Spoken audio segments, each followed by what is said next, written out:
ગુજરાતમાં સ્થાનિક સ્વરાજની ચૂંટણીઓનું મતદાન 26મી તારીખે થવા જઈ રહ્યું છે।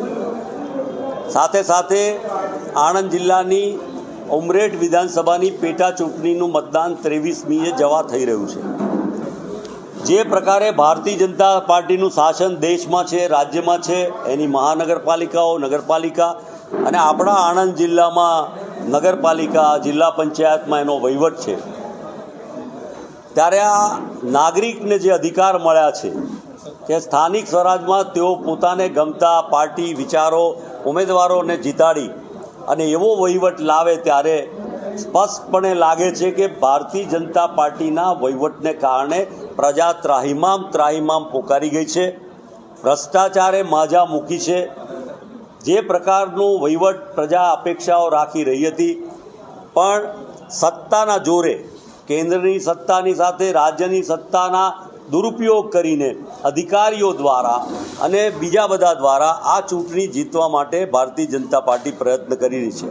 અને એના ભાગરૂપે એમણે કોંગ્રેસના ઉમેદવારોને દબડાવી, છેતરી, સમજાવી, દબાણ આ બધું કરી અને કેટલાક ઉમેદવારોના ફોર્મ પાછા ખેંચાવડાવ્યા છે।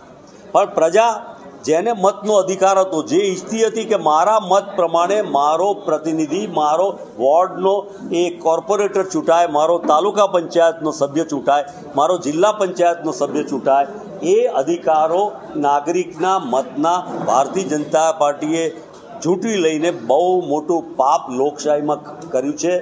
આ સંવિધાન પ્રમાણે લોકશાહી માટે એક કલંક છે। પણ એમને આ ચૂંટણીમાં હવે જેમ જેમ સમય જશે એ પોતાની દાદાગીરી, સત્તાના જોરે, લાલચ, લોભ, સાડીઓ, બીજું બધું આપીને છેતરવા પ્રયત્ન કરશે। પણ ચોક્કસપણે આ વખતે આ સ્થાનિક સ્વરાજની ચૂંટણીમાં પ્રજા ભાજપને જાકારો આપશે અને કોંગ્રેસના ઉમેદવારોને આશીર્વાદ આપશે।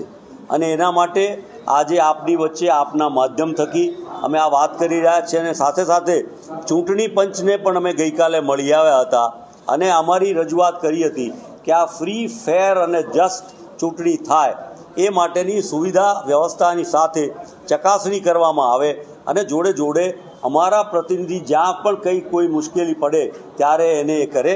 કોંગ્રેસ નાગરિકોના અધિકાર માટે કટિબદ્ધ છે, બંધારણને કટિબદ્ધ છે, લોકશાહીને કટિબદ્ધ છે, લોકશાહીને વરેલી છે અને એને માટે તમામ શક્તિથી ગાંધી ચિંધા માર્ગે આ લડત લડશે।